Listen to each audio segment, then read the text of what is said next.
En esta primera unidad vamos a ver algunos de los organismos y agentes que se encuentran dentro del sistema de comercialización agropecuario argentino. Dentro de esta tenemos dos organismos dependientes del Ministerio de Agricultura, Ganadería y Pesca de la Nación, que son el SENASA, que es el Servicio Nacional de Sanidad y Calidad Agroalimentaria, y el INASE, que es el Instituto Nacional de Semillas. El SENASA es un organismo encargado de ejecutar las políticas nacionales en materia de sanidad y calidad, tanto vegetal como animal, y de verificar el cumplimiento de las normativas. Se encarga además de fiscalizar la calidad agroalimentaria, asegurando una aplicación del Código Alimentario Argentino. Como contraposición, el organismo de INASE se dedica a la aplicación de la Ley de Semillas y Creaciones Fitogenéticas. Tiene como objetivos otorgar transparencia a los mercados de semillas, defender los derechos de los creadores de nuevas variedades, estimular el mejoramiento genético, vegetal e impulsar la exportación de semillas. Entonces, como vemos, el SENASA se encarga de los granos y el INASE de semillas. Los granos se llaman granos porque se destinan a consumo, tanto humano como animal, y las semillas se utilizan para la siembra.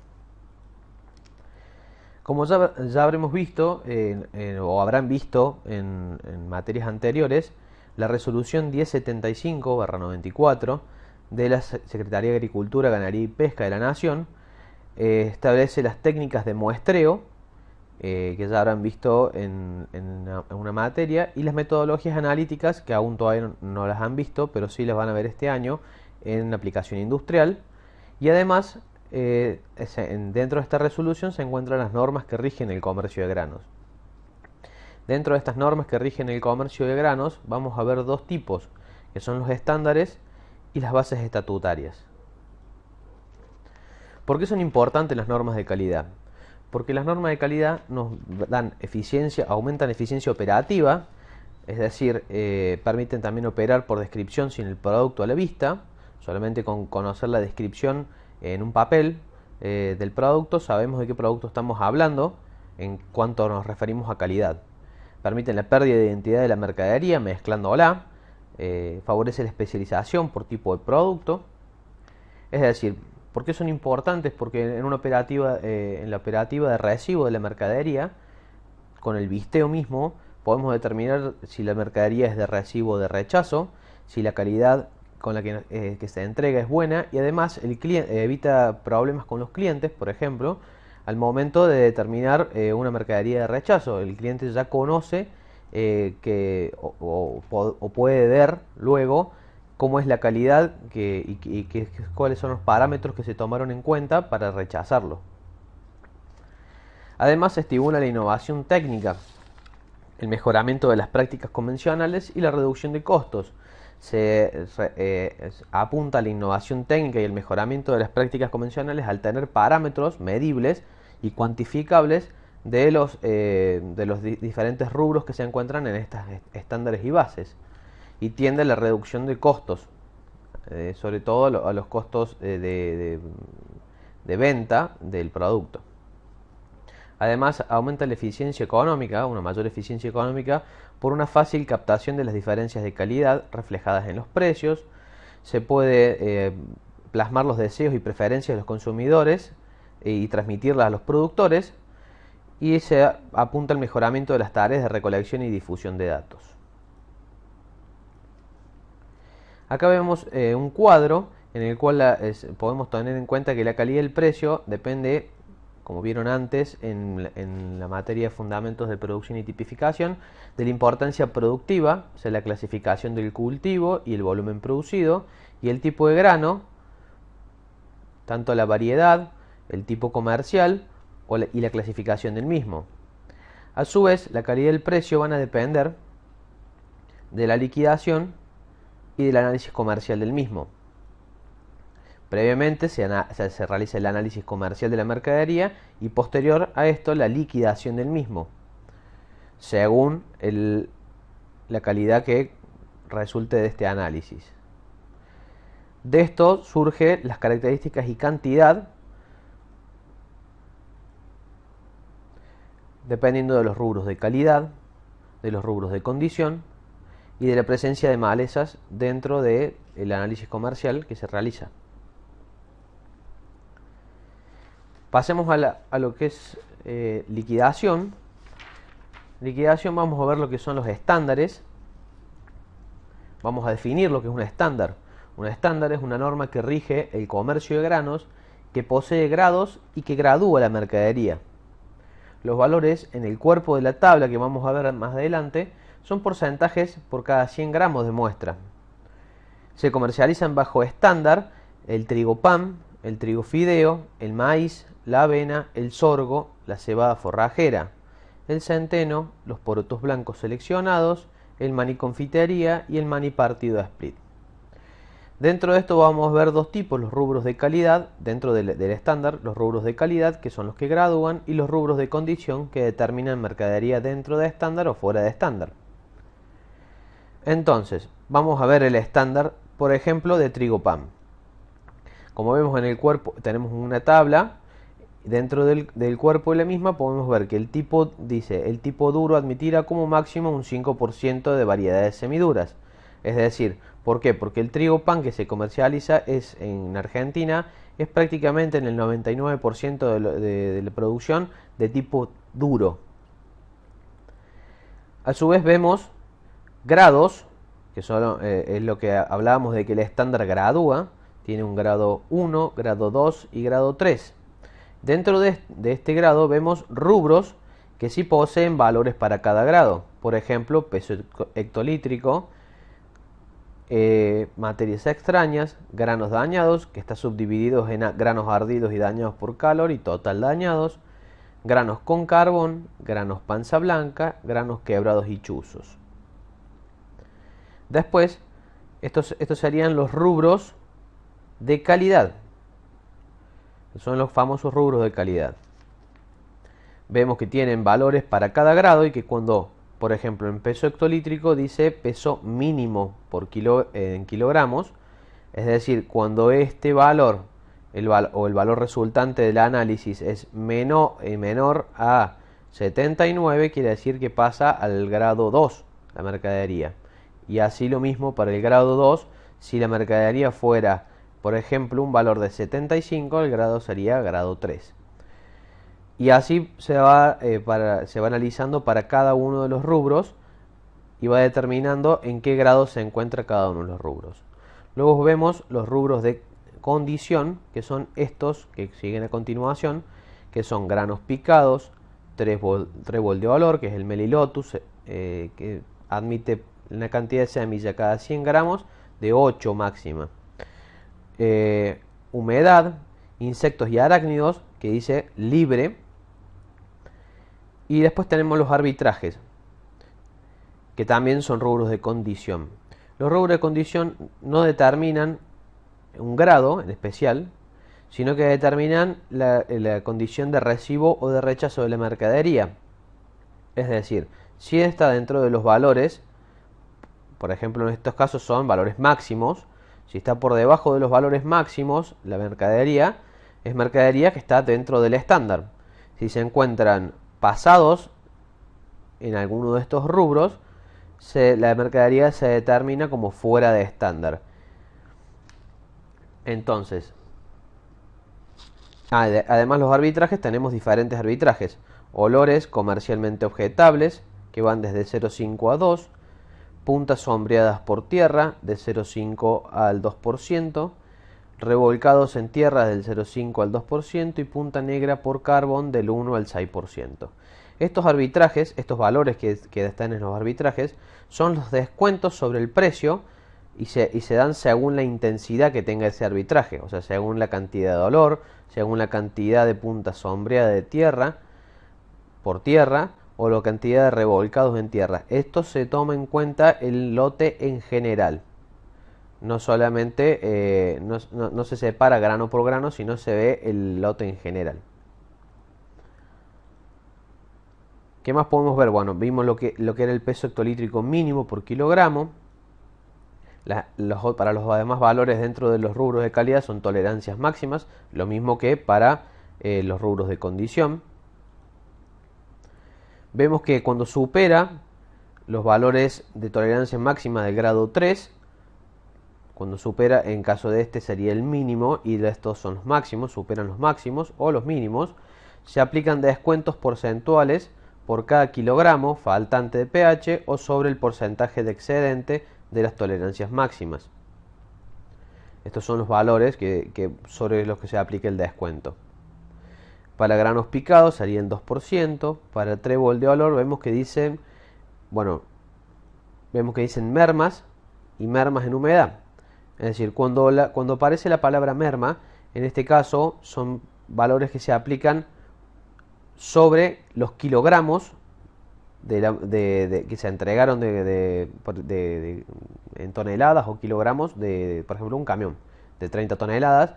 Se aplicarían las mermas del 2% o las mermas de humedad correspondientes según esto parece una tabla más adelante que vamos a ver.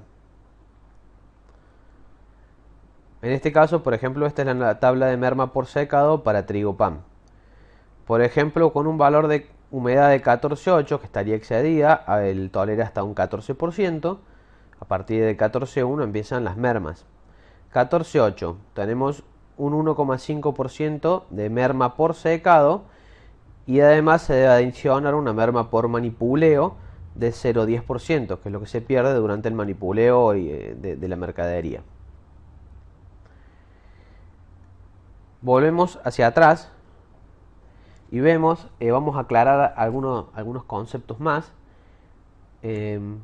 respecto de cuando, por ejemplo, hay un rubro de calidad fuera de estándar, sea cual sea de ellos, la mercadería se gradúa siempre fuera de estándar grado 3, sin importar los demás rubros estén dentro de estándar o estén en grado 1 o en grado 2. Siempre se liquida en función del grado de calidad más bajo. Por ejemplo, estuviésemos en el caso que todos los rubros tienen grado 1, excepto, por ejemplo, panza blanca, que se encuentra en grado 2, por ejemplo, dentro de un grado 2. Esta mercadería se liquidará grado 2 y dentro de estándar o fuera de estándar según los rubros de condición. ¿Qué más podemos aclarar? Bueno, la humedad de comercialización. La humedad de comercialización, que está establecida en un 14%, es un porcentaje que está establecido en norma y es el límite a partir del cual comienzan los procesos de deterioro y mermas físicas. Es decir, es la humedad segura de almacenamiento. Por lo tanto, cuando se excede de esto, sí se cobran las mermas de secada, por el cual motivo, porque comienzan los procesos de deterioro y además las mermas físicas, por ese motivo.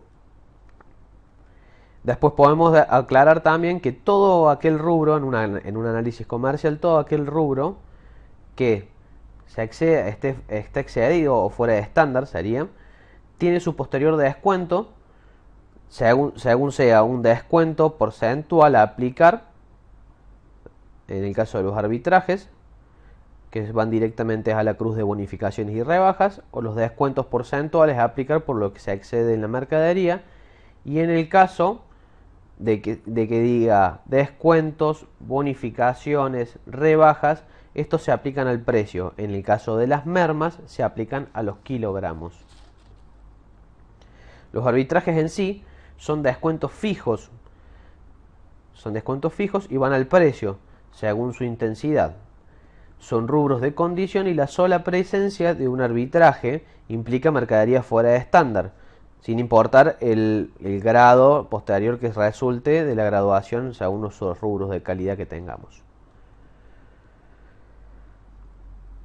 Después vemos lo que son las bases estatutarias. Las bases estatutarias son normas que rigen el comercio de grano y que no poseen grados, o sea, no gradúan, sino que se establecen valores o promedios de calidad, valores promedios de calidad. Tienen rubros con bases y tolerancias de recibo. El valor base sería hasta lo que se acepta y el valor tolerancia de recibo el límite máximo permitido. Se comercializan bajo base estatutaria el girasol, el cártamo, la colza, el lino, la soja, el maní en caja el maní y que se destina a la industria aceitera, el mijo, el alpiste, la cebada para maltería, el arroz cáscara, el poroto natural, los porotos de color distintos a la alubia y los subproductos. Ahora vemos, por ejemplo, la base de comercialización de soja, en el cual tenemos diferentes rubros como cuerpos extraños, incluidos tierras, granos negros, granos quebrados o partidos, granos dañados, incluidos granos quemados o de avería, granos verdes, humedad, semillas de chamico. Cada uno de estos rubros van a ser definidos cuando veamos cada una de las bases o estándares de los granos que nos toquen clase a clase. Por ejemplo, en la clase que viene veremos trigo y ahí vamos a definir cada uno de los rubros que tiene la definición en sí, para que después cuando nosotros analicemos comercialmente podamos determinar según esa definición si ese grano entra dentro de ese rubro o no. ¿Qué vemos acá en las bases? Tenemos valores dentro de las bases, en algunos casos, granos negros por ejemplo no, tampoco vemos que tenga rebajas. En otros valores, por ejemplo, granos dañados tenemos una base del 5, granos quemados o de avería no tenemos base, pero tenemos una tolerancia del 1%, granos verdes del 5% la base, tolerancia a residuo del 10%, la humedad de 13,5, etcétera. Después vemos las tolerancias de residuo que ya vimos recién y vemos cómo aplicar las rebajas. Acá nos explica cómo aplicar rebajas según el rubro. También aparecen mermas, en el caso de la humedad, por ejemplo, aparece la merma por humedad, también con una tabla que es para especial merma de secada en soja. Las rebajas en sí se explican y en general están explicadas en la base de comercialización y en general van de la base a la tolerancia de residuo, tienen un cierto valor de rebaja y cuando exceden la tolerancia de residuo tienen valores diferentes. Cuando superan esta tolerancia, por ejemplo, del 3%, en el caso de cuerpo extraño, se aumenta la rebaja. ¿Por qué? Porque a partir de la base y hasta la tolerancia de residuo, la mercadería se debe recibir y por lo tanto tiene un descuento porcentual menor. ¿Por qué? Porque son valores que son habituales o frecuentes de encontrar. Cuando superan estos valores normales de tolerancia de residuo, sí se aplican valores de descuento más altos, debido a que no el comprador no está obligado a comprar esa mercadería, sino que si la recibe aplica un descuento mayor. ¿Qué más podemos ver? Mermas también en el caso de semillas de chamico. En el caso de las semillas de chamico se aplican mermas. En este caso, en el caso de humedad tiene una tabla. Y en el caso del chamico tiene una merma que no aparece como en el caso del estándar de trigo que vimos recién, que es una merma fija, por ejemplo en el caso del trébol, que tenía una merma fija del 2%, sino que esta merma es variable, una merma variable, y va a resultar de todo lo que pase bajo zaranda, la zaranda utilizada para determinar chamico. Y es una zaranda especial que después más adelante veremos tanto en las clases teóricas que vamos a ver acá, como en las clases prácticas. Veremos el análisis en sí de la soja y veremos cómo se calcula la merma por chamico. Entonces podemos aclarar además que valores que exceden la tolerancia, el comprador puede optar por rechazarla, que todo descuento o bonificación comienza a partir de la base, excepto que no se tenga un valor base y se tomará como referencia la tolerancia de residuo, y que los arbitrajes también aparecen, en este caso, y se aplican directo a la cruz de bonificaciones y rebajas. Si bien no aparecen especificadas en la base, en este caso en la base de soja, no se ve especificada ningún arbitraje. Los arbitrajes se pueden además incluir si por ejemplo la soja tuviera olor o estuviera revolcada en tierra, son los más habituales de observar. Bueno, esto fue esto fue todo lo que vamos a ver en esta primera clase. Es una clase introductoria en la cual la idea es que vean algunos conceptos y empiecen a entender un poco lo que es la diferenciación entre un estándar y una base. Vemos que los estándares tienen rubros de calidad y de condición y las bases solamente tienen promedios de calidad, y a partir de los promedios de esos promedios de calidad, que son las bases y las tolerancias de residuo, se van a aplicar diferentes descuentos dependiendo de la calidad de la misma. Bueno, esto fue todo por hoy y ya seguiremos en la clase que viene con trigo PAM.